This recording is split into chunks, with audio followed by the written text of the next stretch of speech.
Bienvenue dans ce nouvel épisode de Rendez-vous en Travail Inconnu. Aujourd'hui, on reçoit Lionel. Bonjour. Qui va se présenter à nous. Alors Lionel, agent immobilier à Beaune depuis bientôt 17 ans. Bientôt 17 ans, d'accord. Oui. Agent immobilier. Donc déjà, c'était une vocation pour toi? C'est une chose que tu voulais faire depuis toujours? Non, ça a été un concours des circonstances ou un concours de rencontre par rapport à une évolution de mon parcours professionnel. J'ai rencontré quelqu'un qui en 98-99 m'a proposé de rentrer dans sa structure et j'ai accepté. Et me voilà agent immobilier depuis bientôt 18 ans. D'accord, et donc avant ça, tu faisais quoi? Alors j'avais une formation technique commerciale et j'étais cadre dans une entreprise de bâtiment. Et après un licenciement économique suite à un rachat, j'ai rencontré cette personne qui, à force de rendez-vous, m'a convaincu de m'essayer à ce métier. D'accord, donc tu es passé du bâtiment à la vente de bâtiments en quelque sorte. Oui, j'ai gardé le produit et j'ai changé la technique. D'accord, la transition n'a pas été très dure entre les deux? Alors la transition, non, parce qu'il faut avoir une capacité d'adaptabilité. Et en revanche, l'agence pour laquelle j'ai travaillé pendant 12 ans m'a aidé, m'a formé, m'a accompagné. Donc la transition était plutôt agréable et facile. D'accord, donc ces personnes-là t'ont vraiment accompagné, elles ont pris le temps de te former, de te faire monter en compétences? Oui, ça faisait partie du deal, c'est-à-dire que jusqu'à maintenant, précédemment, j'avais un poste plutôt d'encadrement de logistique. Okay. Et là, je me confrontais à un contact permanent, à une clientèle au quotidien. Donc, je n'avais pas forcément les compétences sur le plan juridique, administratif pour les suivis, mais j'avais le contact personne qui était toujours présent. D'accord, c'est vraiment ce que tu recherchais, ce contact personne, cette relation humaine, on va dire. Oui, c'était important, mais ce qui m'inquiétait était plus tout le côté juridique et administratif. Mais cette agence m'a donné des formations, m'a accompagné. J'ai travaillé pendant 3 mois en doublon avec une personne, sans pour prendre le temps justement d'appréhender le métier, de mieux comprendre, pour faire les avis de valeur, pour comprendre le métier. Donc 3 mois de formation en compétences. Oui, voilà. D'accompagnement. Ok. Le métier maintenant d'agent immobilier consiste en quoi? Ton quotidien, on va dire, c'est quoi? Alors, il y a différentes tâches dans le métier d'agent immobilier. On a quand même une nécessité d'accompagnement. Donc, les gens viennent avec un projet, quel qu'il soit, achat ou vente, et on a une obligation et un devoir d'accompagnement.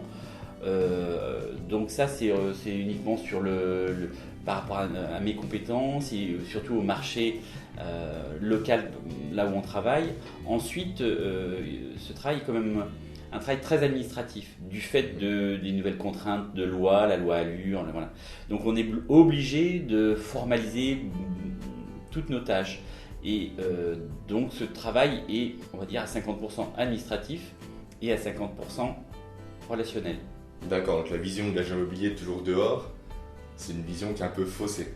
Oui, c'est idéal, mais c'est vrai qu'on nous voit facilement. Notre but est d'être vu et d'être...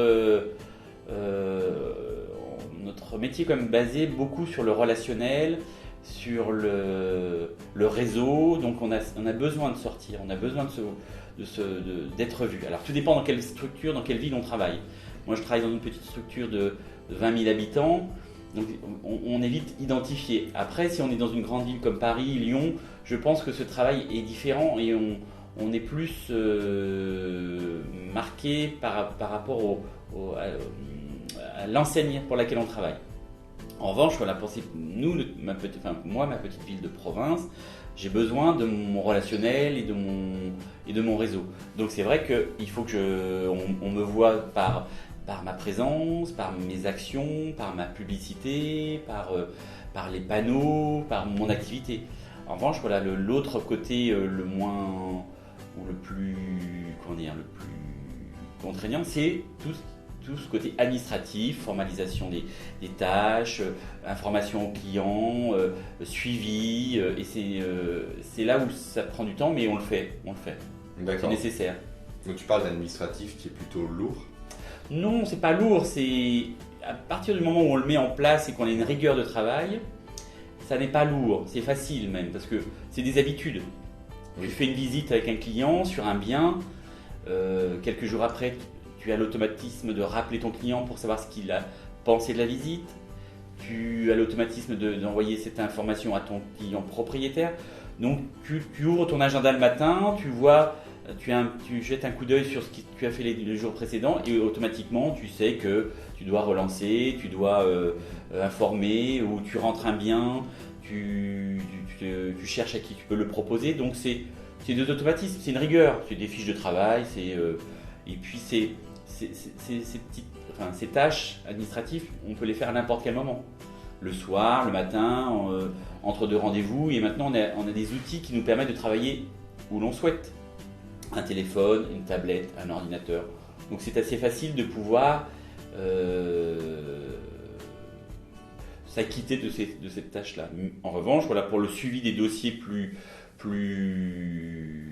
engagés, quand on a une vente, là c'est une rigueur. Donc il faut bien formaliser les dossiers, formaliser les offres, accompagner le client jusqu'à la signature. Donc ça c'est un petit peu plus strict parce que ce travail, enfin la signature dépend de ce travail-là.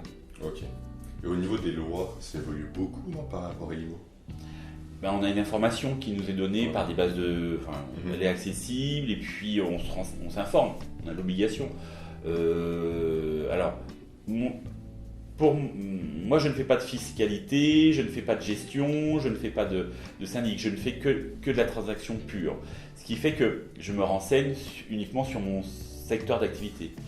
Mais il est certain que l'immobilier est large. On peut avoir une carte d'agent immobilier avec 3 activités. La gérance, on gère les appartements avec des locataires en place. La partie syndic, où là on gère des immeubles avec des copropriétaires en place. Et la partie transaction.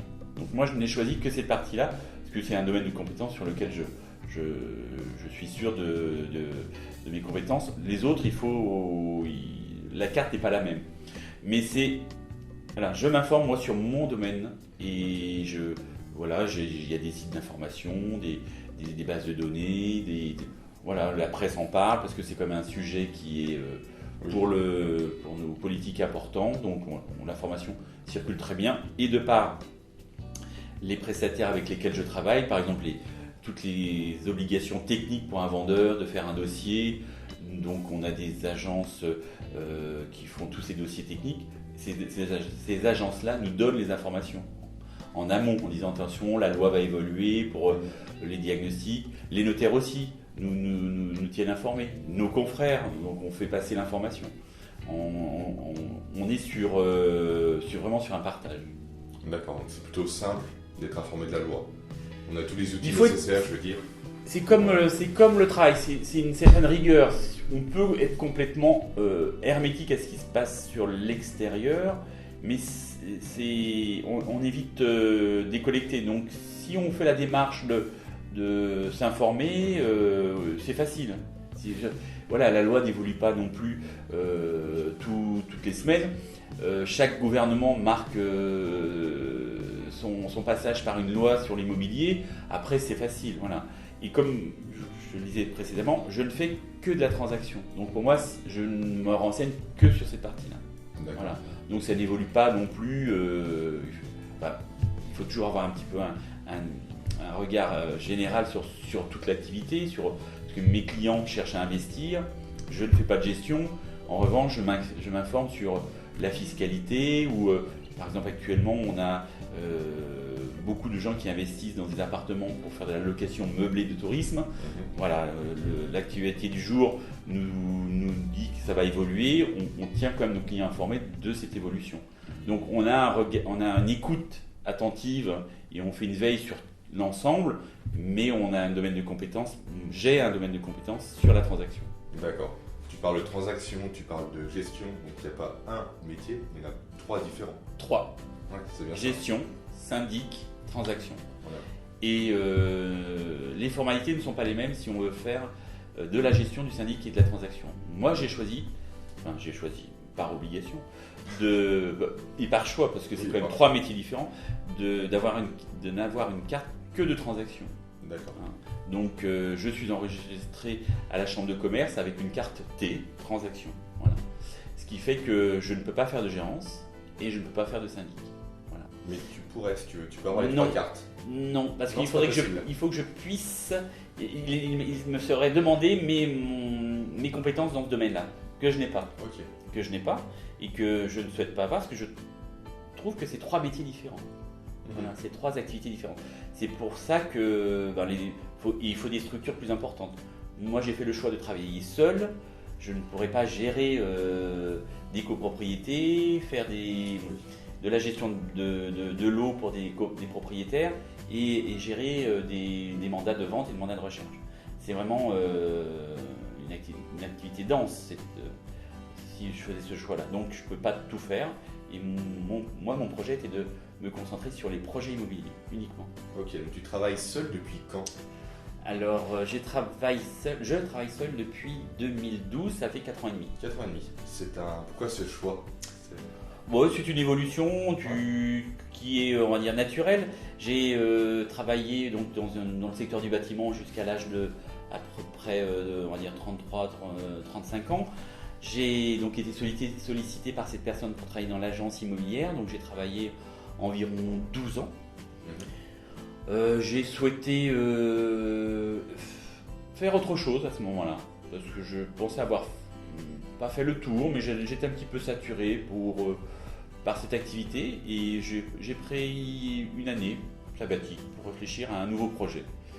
Et je me suis rendu compte que le métier d'agent immobilier était à moitié confortable, agréable, les rencontres, les projets.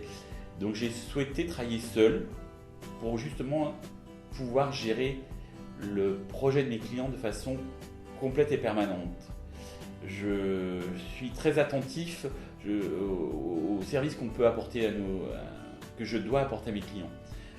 Dans une des grosses structures, les demandes pouvaient des fois être un petit peu noyées et le fait que je travaille seul, la personne qui me confie son projet n'aura pas d'autre interlocuteur que moi. Donc c'était un choix. Donc je l'ai fait évoluer et j'ai apprécié Je fais le même métier qu'avant, mais je fais vraiment du sur-mesure.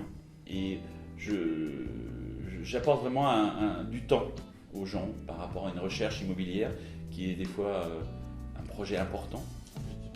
C'est fastidieux.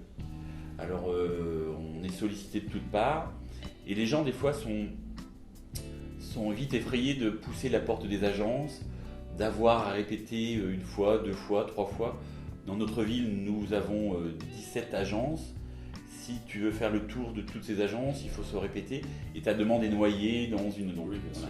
Que moi, j'apporte ce service-là aux gens qui le souhaitent. Hein. Il faut être en adéquation.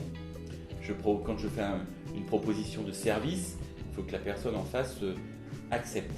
Et donc j'amène vraiment un service sur mesure, comme un concierge dans un hôtel qui peut répondre à toutes les demandes. Donc je ne me cantonne pas uniquement à une mission de recherche ou de vente. J'accompagne les gens si ils souhaitent faire des travaux, je peux leur trouver un artisan. Si ils s'installent nouvellement dans la ville, je peux leur donner des références sur les quartiers, sur les écoles. Voilà. Je ne me limite pas uniquement à achat-vente. Un service global d'accompagnement qualitatif de la personne. Tout à fait. Ouais. Mais en revanche, on peut, le métier d'agent immobilier est vague, on peut se limiter à faire de la vente, de la transaction ou de la gérance ou du syndic, et avec des missions différentes. Moi, j'ai fait ce choix-là en 2012 pour pouvoir déjà travailler pour moi, parce que je pense qu'arriver à un âge où on a envie de se réaliser pour soi. J'ai passé 12 ans dans une agence qui m'a formé. Si j'en suis là, c'est grâce à cette agence-là, parce que c'est elle qui m'a laissé cette chance, qui m'a formé. En revanche, voilà, j'avais besoin d'évoluer, pas parce que j'étais mal dans cette structure, mais parce que j'avais envie de faire autre chose. Et d'ailleurs, voilà, comme je te dis, je suis reconnaissant de cette formation. Oui, de faire monter en compétences et de te permettre aujourd'hui d'être à ton compte. Oui. et de réussir. On fait le même métier, Oui. on fait tous le même métier, donc il faut se démarquer, il faut avoir plaisir à travailler. Moi le matin, je suis encore, je peux le dire, content de me lever et de faire le métier que je fais. Ah, voilà, j'ai bientôt 50 ans, je me pose pas de questions sur ce sujet et voilà, c'est important d'aimer son travail, quel qu'il soit, agent, boucher, boulanger, cordonnier, chef d'entreprise. Voilà, si on se lève le matin avec le plaisir de se lever pour aller travailler, pour moi c'est essentiel. Donc là je suis heureux. Heureux de mes choix. Ok. Tu parles beaucoup d'accompagnement, de services personnalisés. Oui. Des fois, ça t'arrive que certains clients sont un peu exigeants, soit par rapport à leur vente de leurs biens, qui mettent un prix exorbitant, soit par rapport à leurs conditions, on va dire, pour trouver un logement. Alors ma mission est justement de les accompagner, Ouais. quel que soit le projet, vente ou achat. Je me laisse le choix d'accompagner une personne ou pas dans le projet de vente ou d'achat. On me consulte pour avoir un avis de valeur sur un bien. Je donne mon avis de valeur. Il est nécessaire et important pour moi que si le propriétaire souhaite mettre en vente, il soit en adéquation avec mon avis de valeur. Je ne pourrais pas envisager de dire votre maison vaut 300 000 euros, le propriétaire me dit j'en veux 450, je ne serais pas convaincu. Je ne serais pas en adéquation. Donc voilà, il faut qu'il y ait un échange et un partage. Comme pour quelqu'un qui achète. J'explique ma façon de travailler. Si les personnes sont en adéquation avec ma façon de travailler, on va travailler ensemble. Donc c'est un partage. Donc que ce soit pour la vente, il faut déjà qu'on soit d'accord sur le prix. Si j'ai un différend par rapport à ce prix, je ne pourrais pas travailler avec la personne. Alors, il y a toujours une petite nuance, parce qu'il y a des biens qui peuvent des fois être difficiles à évaluer.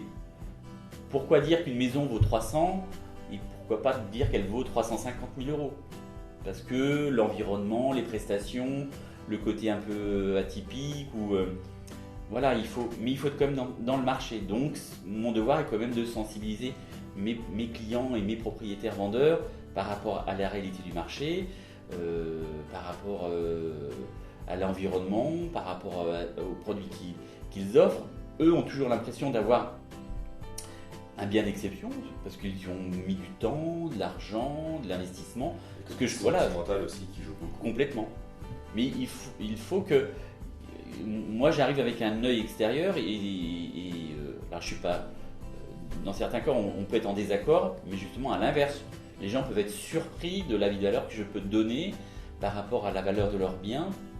Ils pensaient que leur bien pouvait valoir un peu moins que l'avis que je leur donne. Donc voilà, il faut être, que ce soit sur le contexte ou sur la façon de travailler et sur et la valorisation, que ce soit pour les vendeurs et pour les acheteurs, il faut qu'il y ait du partage et de la confiance. Voilà, il faut que tout le monde soit d'accord. Donc c'est un contrat, c'est contractuel. Alors c'est un contrat formalisé par un mandat de vente quand les gens me confient leur bien à la vente, et c'est un contrat formalisé avec un acquéreur par un mandat de recherche. C'est la loi.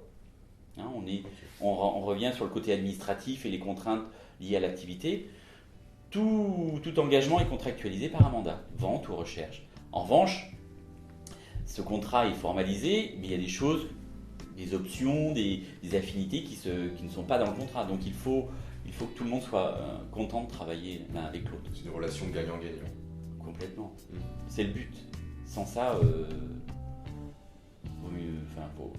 je ne pourrais pas envisager de travailler sur un bien ou sur un projet. Si j'ai un a priori ou j'ai un doute sur la valeur du bien ou sur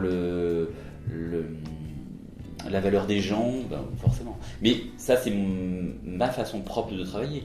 Quand tu travailles dans une grande structure avec 15 négociateurs, dans des grandes villes, où il y a beaucoup de passages, voilà, moi je mets un cadre. Moi je vis dans cette ville où il y a 23 000 habitants, où c'est un gros village, tout le monde se connaît, donc il faut nuancer par rapport au lieu où on travaille, c'est important. Voilà, sur Paris, on fait peut-être plus entre guillemets de l'abattage parce que les gens sont moins exigeants et attendent moins de choses. Voilà, mais eux travaillent de cette même façon gagnant-gagnant, c'est que tout le monde est d'accord, donc on l'accepte. Voilà. L'environnement joue beaucoup et le contexte aussi. C'est énorme, c'est important. C'est énorme, ouais. C'est important. Voilà. Moi, je parle de mon expérience par rapport à mon cadre de vie depuis, mon cadre de vie professionnel depuis 98-99, donc 18 ans, sur cette ville de 23 000 habitants. Voilà, j'aurais peut-être un discours complètement différent si j'étais à Paris, Marseille ou dans le Luberon ou dans des villes. Voilà. Donc, il faut vraiment adapter son projet par rapport à le lieu où on est. C'est la situation avant tout. D'accord. Maintenant, au niveau études, tu n'as aucun diplôme dans l'immobilier à proprement dit. Oui. Est-ce qu'il existe d'ailleurs des formations spéciales pour l'IMO, pour la vente Alors il y a des diplômes qualifiants BTS, profession de l'immobilier, qui te donnent la possibilité de travailler dans ce domaine-là. Ensuite, il n'y a pas je veux dire, tout le monde, je vais nuancer, pour être négociateur, il n'est pas nécessaire d'avoir de formation ou de diplôme qualifiant. On peut venir d'un environnement professionnel autre à partir du moment où la structure et l'agence qui t'emploie te forment sur justement ce côté loi administrative ou toutes les formalités qui sont nécessaires. Voilà, tu peux le faire. On peut être un très bon vendeur, un très beau négociateur, un très bon conseiller et avoir une formation de plâtrier peintre. En revanche, on va avoir d'autres compétences qui seront peut-être complémentaires, mais et aussi un rapport à l'autre qui te facilite ce contact avec les gens. Mais il faut que la structure qui t'emploie cautionne et valide toute ta partie administrative. En revanche, tu veux t'installer comme agent immobilier indépendant comme je l'ai fait, il faut un diplôme, c'est obligatoire. C'est comme un coiffeur qui s'installe doit avoir un diplôme de coiffure, sinon il ne peut pas s'installer en boutique. Eh bien, pour être agent immobilier, pour être inscrit à la chambre de commerce, tu as un dossier à remplir, il faut justifier d'un diplôme, il faut justifier d'assurance, il faut justifier de garantie professionnelle. Donc c'est contraignant, mais c'est pour justement que notre profession soit sauvegardée. Oui. Voilà, si tu choisis d'être indépendant agent immobilier. En revanche, tu veux être simple négociateur, l'agence pour laquelle tu travailles t'apporte ce cadre juridique qui va pallier à ton manque de compétences professionnelles ou de diplôme. Mais tu peux être un très bon vendeur avec un patron qui encadre ton métier de vendeur. Ok, donc pour te mettre à ton compte, tu as dû repasser un diplôme ou c'est la formation? Non, c'est des équivalences. C'est des équivalences. Voilà. Il faut soit un BTS profession de l'immobilier ou un bac plus 3 dans le domaine commercial ou avoir travaillé, alors à une certaine époque c'était 10 ans dans le domaine de l'immobilier en tant que salarié. Maintenant ça a évolué, c'est que 3 ans. Donc voilà, tu vois, tout ça évolue. Mais ton parcours peut t'apporter si tu as travaillé comme négociateur salarié ou tu as été cadre commercial ou si tu as un bac plus 3 d'une école de commerce.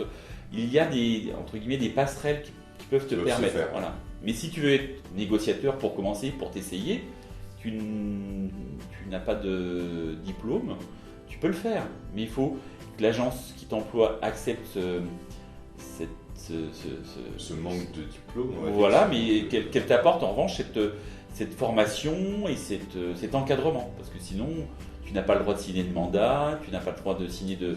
C'est l'agence qui se porte fort pour ton travail. Mais c'est possible. Il y a beaucoup de gens qui font ça. Il y a des dames, par exemple, qui après avoir eu une vie de famille ou qui ont encore des enfants, veulent une activité professionnelle qui leur laisse un peu de temps, parce que ça nous laisse un petit peu de temps si on travaille un petit peu en dilettance, et elles peuvent le faire si elles ont une bonne présentation, une bonne culture générale, et que l'agence accepte. Voilà, ça leur fait un travail entre guillemets à mi-temps qui leur permet de s'occuper de leurs enfants, de leur famille, de travailler un peu, d'avoir un relationnel.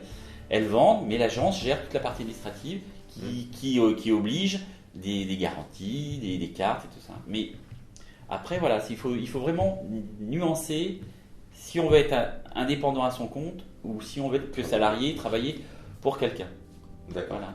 Et on parle aussi de cartes. Comment on fait pour les obtenir, ces cartes-là? Il y a 3 cartes donc? Alors, il y a donc ces 3 activités: syndic de copropriété, donc on gère des immeubles en copropriété; la carte gérance, donc là on gère des biens de copropriétaires pour leur trouver des locataires; et la carte transaction.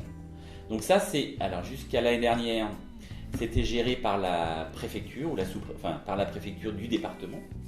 Donc tu as un dossier très contraignant à remplir, parce qu'il faut justifier de son expérience, de son diplôme, avoir une assurance professionnelle, avoir des garanties financières. Donc tout ça, le jour où tu déposes ton dossier, tout doit être tout doit être dedans. On ne te laisse pas du temps pour...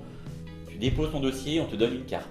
Si ton dossier il manque une pièce, tu n'auras pas ta carte. Maintenant, ça a évolué. Ce n'est plus la préfecture qui gère les demandes, c'est la chambre de commerce. Mais le dossier est le même. Voilà, le changement de compétence. Voilà, mais c'est le même dossier à donner. Donc, si tu veux justifier d'une carte gérance ou transaction ou syndic, il faudra prouver tes compétences dans ce domaine-là. Voilà. Ouais. Ok, faire le petit dossier qui va bien. C'est obligatoire.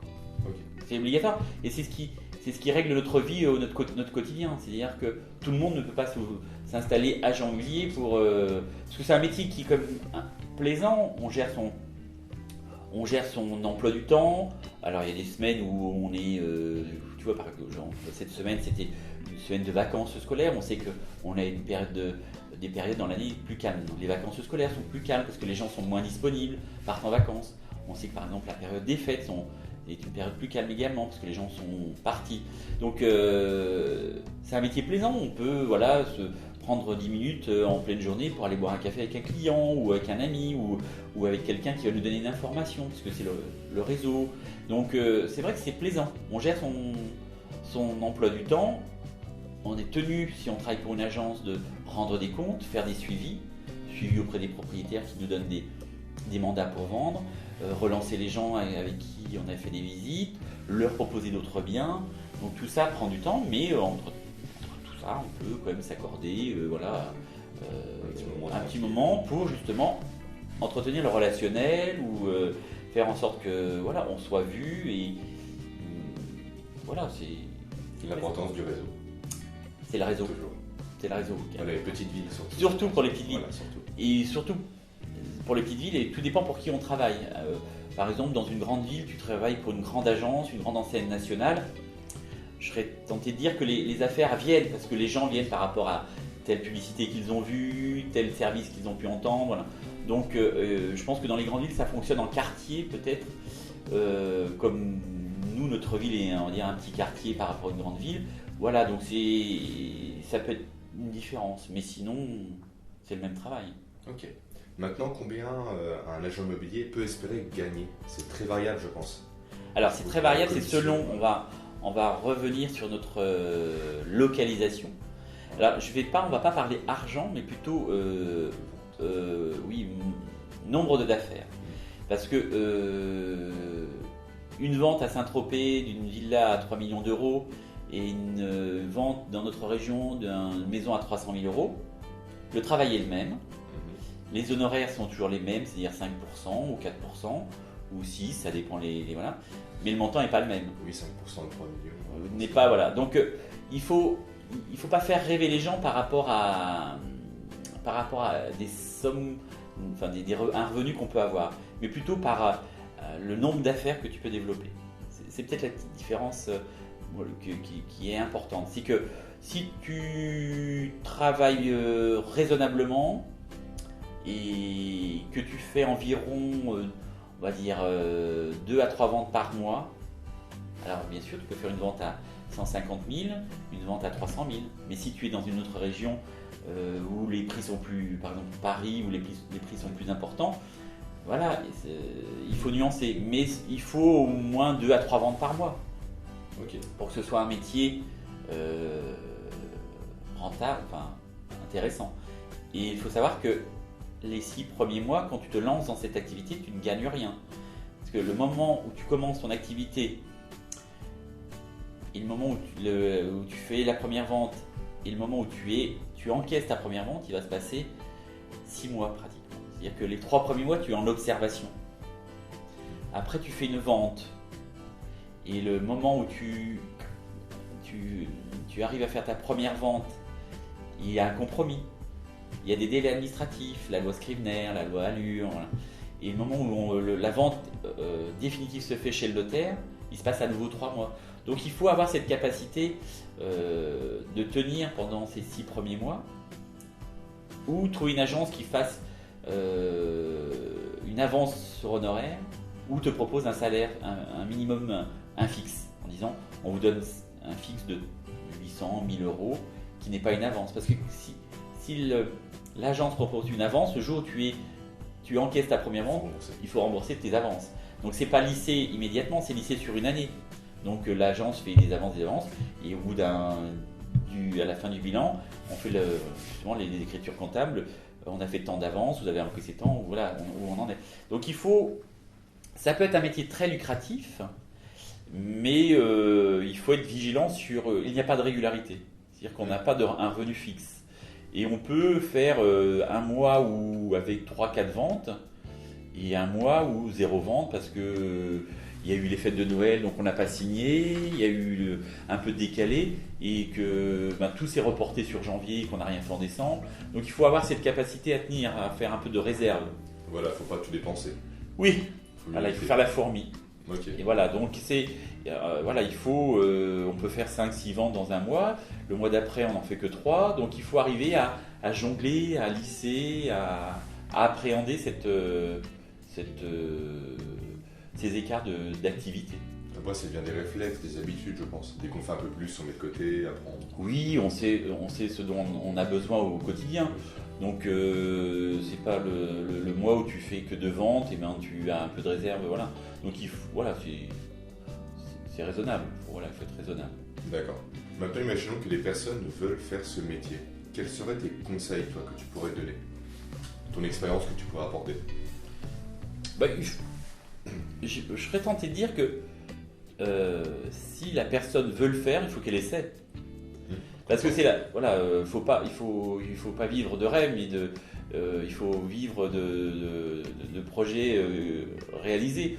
Donc si c'est une activité qui peut tenter, il faut le faire. Alors, il faut trouver des structures qui acceptent, mais on peut être très convaincant en allant voir un patron d'agence par rapport à ce projet, de dire j'ai envie de le faire, mais que ce soit motivé. En revanche, le côté financier n'est pas à négliger. Il est quand même important de dire est-ce que je vais m'en sortir financièrement et est-ce que je vais pouvoir tenir.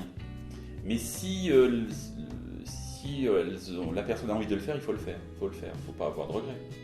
Mais le conseil que je pourrais donner, c'est être persévérant, rigoureux et souple.